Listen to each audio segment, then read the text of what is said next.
Hello दोस्तों, Phoenix study circle में आप लोग का स्वागत है। आज हम लोग बात करेंगे प्रीवियस ईयर क्वेश्चन का। और क्या प्रीवियस ईयर का संबंधित है जंतु उत्तक से।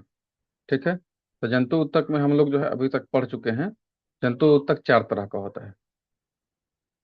ठीक है, एक संयोजी उत्तक होता है, तंत्रिका उत्तक होता है, उपकला उत्तक होता है, पेशिया उत्तक। संयोजी मतलब कनेक्टिव टिश्यू, तंत्रिका उत्तक मतलब नर्वस टिश्यू, पेशिया उत्तक मतलब मस्कुलर टिश्यू, और उपकला उत्तक मतलब इपिथेलियल टिश्यू।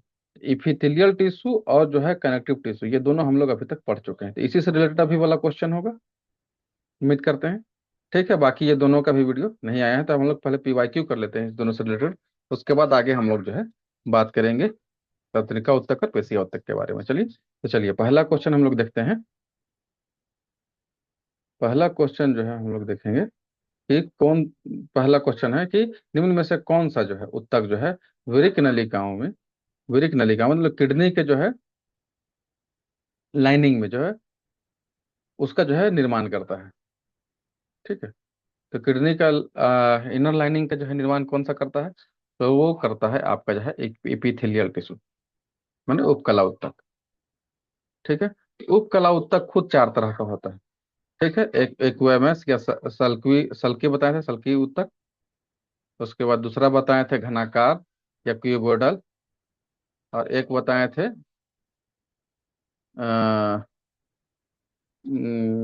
कोलमनर। ठीक है, मतलब स्तंभाकार। और एक बताए थे आपको ग्लैंडुलर।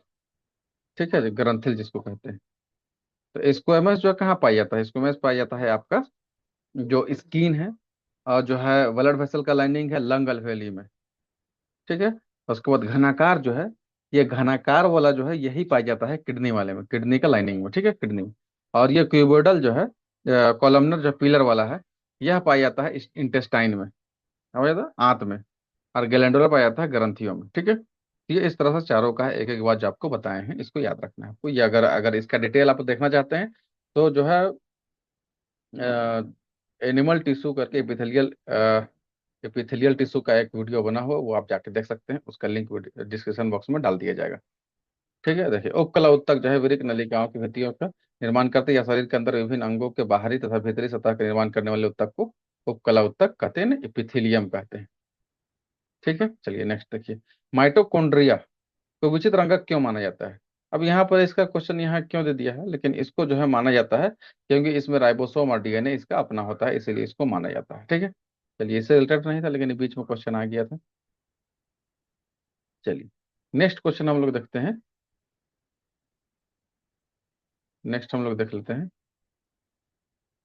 यहाँ पर, निम्नलिखित में से कौन सा मानव शरीर के संचलन मूवमेंट के लिए मुख्य उत्तरदायी। तभी ये वाला नहीं बताए, ये बेसिकली जो है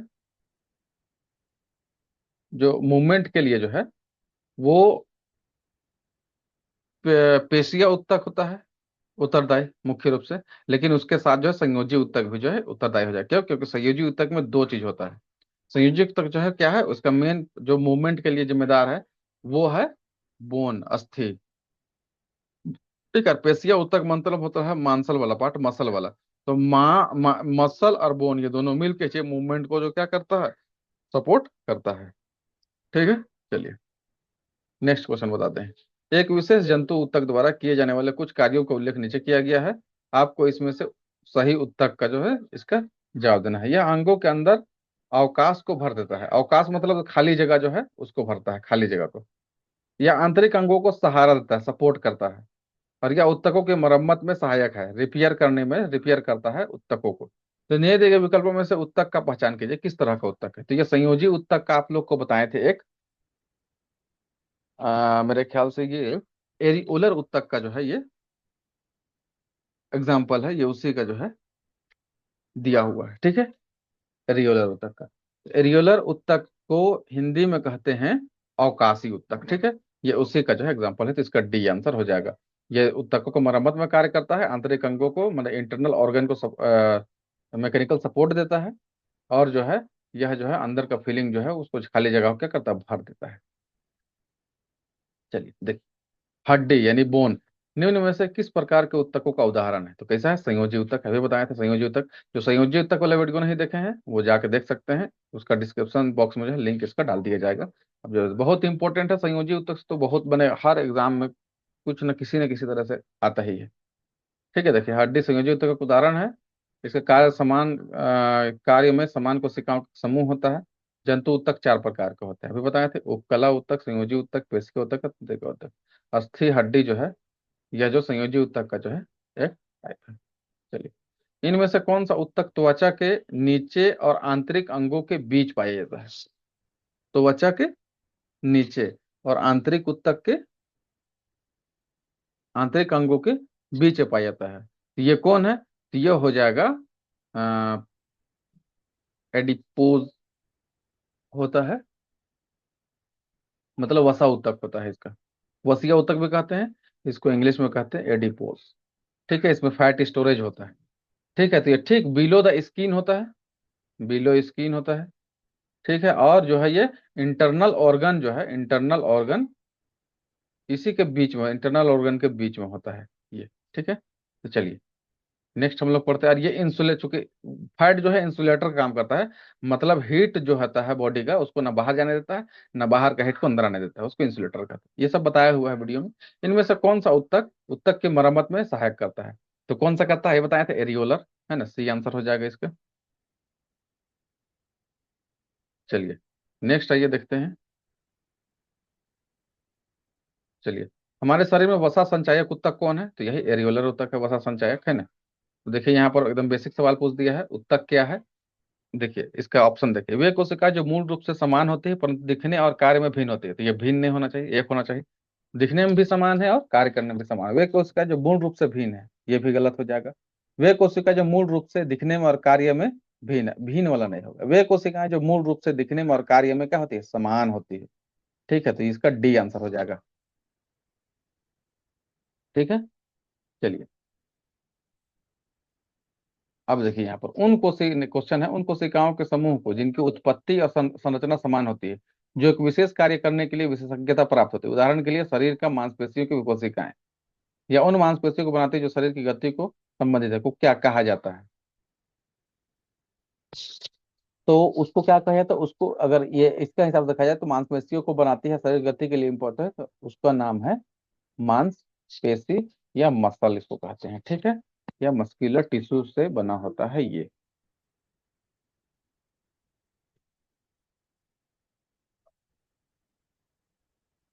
ओह सॉरी सॉरी सॉरी, इसका आंसर जो है ना, अच्छा ये तो उदाहरण दे दिया है। ठीक है सर, इसका जो है आंसर हो जाएगा, देखिए यहाँ पर उन कोशिकाओं का, देखिए यहाँ से देख लीजिए, ये है ना, कोशिकाओं का समूह है जिनका उत्पत्ति और संरचना समान होता है और एक विशेष कार्य करने के लिए विशेषज्ञता प्राप्त होता है, तो उसको क्या कहते हैं? ये जो है ना उत्तक का ही क्या है, डेफिनेशन है ना। Tissues are the group of cell and whose origin and structure are समान होता है, similar, and they have specialised for special और डिफरेंट स्पेशल वर्क। ठीक है, चलिए यहाँ पर ये जो देखिए नेक्स्ट आ रहा, रक्त और हड्डियों खाली स्थान के उदाहरण है। तो ब्लड और बोन जो है किसका उदाहरण है? ये कनेक्टिव टिश्यू का, मतलब संयोजी ऊतक का जो उदाहरण है। ठीक है, अब मनुष्यों में एक संयोजी ऊतक का उदाहरण कौन है? तो कौन है? मांसपेशी है, हड्डी है, रेशा है, कोशिका है, तो कौन है? हड्डी है। ठीक है, चलिए नेक्स्ट देखिए, निम्नलिखित में से कौन सा एक संयोजी ऊतक है? तो कौन एक संयोजी ऊतक है? तो देखिए, संवहन बंडल है, त्वचा है, ऊतक की छाल है, हड्डी है, तो कौन है? हड्डी है। ठीक है, संयोजी ऊतक माने कनेक्टिव टिश्यू। फिर तो फिल इन द ब्लैंक है, एक संयोजी ऊतक है, तो ब्लड एक संयोजी ऊतक है। ठीक है, रक्त क्या है? फिर संयोजी ऊतक का उदाहरण आ गया। ठीक है, रक्त, फिर देखिए यही सवाल, रिपीटेड सवाल। ठीक है, हमारे शरीर की हड्डियों में कौन से ऊतक पाए जाते हैं? तो संयोजी ऊतक पाए जाते हैं। ठीक है, अब ये खाली स्थान यहाँ पर ये मिट गया है कुछ, परत खाली स्थान से बनी होती है। अब यहाँ पर देख लीजिए, इपिथेलियल उपकला ऊतकों के बाहरी पतली परत को, चलिए क्वेश्चन छोड़ दिए, मिटा हुआ है, इसको छोड़ दिए।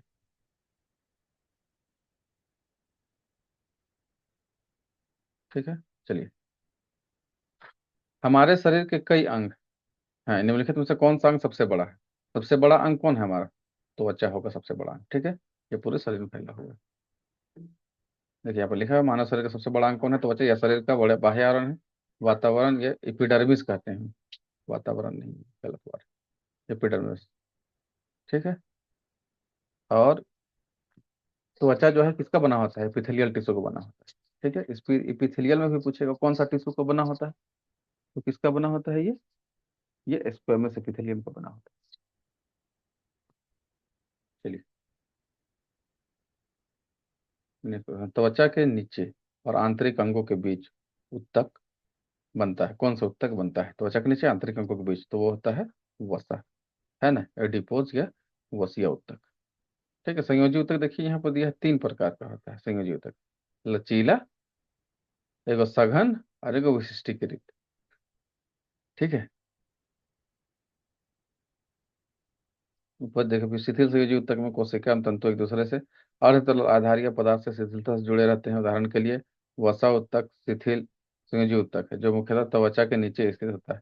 इस उत्तक कोशिका वसा संग्रहण के लिए विशिष्ट होती है और भोजन के जो पदार्थ प्रयोग में नहीं आते हैं, ठीक है, वे वसा के रूप में क्या होते हैं, परिवर्तित होकर वहीं पर संग्रहित हो जाते हैं। अब देखिए क्वेश्चन है नेक्स्ट, निम्न में से क्या एक पशु उत्तक नहीं है। अब यहाँ पशु उत्तक मतलब जंतु उत्तक के बारे में पूछा है, कौन नहीं है। तो पेशी उत्तक तो है, मसल टिश्यू, संयोजी उत्तक कनेक्टिव टिश्यू, उपकला उत्तक एपिथेलियल टिश्यू, तंत्रिका उत्तक मतलब नर्वस टिश्यू। यहाँ सब है, तो ये जो है ऑप्शन यहाँ पर इसका गलत दे दिया है। ठीक है, यहाँ पर डॉट हो गया है, यहाँ पर स्टार लग गया है आंसर में। ये क्वेश्चन जो है डिलीट हो गया होगा, ये सबको इसका नंबर मिल गया होगा। ठीक है। चलिए आज का ये जो है हम लोग लास्ट क्वेश्चन करते हैं। इसके बाद जो है दूसरा पार्ट आएगा टिश्यू में, जो जब पेशिया उत्तक हम लोग पढ़ लेंगे और तंत्रिका उत्तक पढ़ लेंगे उसके बाद। खाली स्थान उत्तक हमारे मुंह के आंतरिक स्तर को बनाता है। तो माउथ का जो है इनर लाइनिंग है, उसको कौन बनाता है, उसको सबसे पहले तो हम लोग इपिथेलियल टिश्यू बनाते हैं। इपिथेलियल में भी कौन बनाता है, स्क्वैमस बनाता है। ठीक है, स्क्वैमस में भी आपको बता दें कि वो सिंपल स्क्वैमस होता है वो बनाता है। ठीक है, सरल स्क्वैमस एपिथेलियम इसको बनाता है। ठीक है, उम्मीद करते हैं कि आपको वीडियो अच्छा लगा होगा। वीडियो अच्छा लगेगा तो लाइक और शेयर जरूर कीजिए, इसको चैनल को सब्सक्राइब कीजिए और वीडियो देखने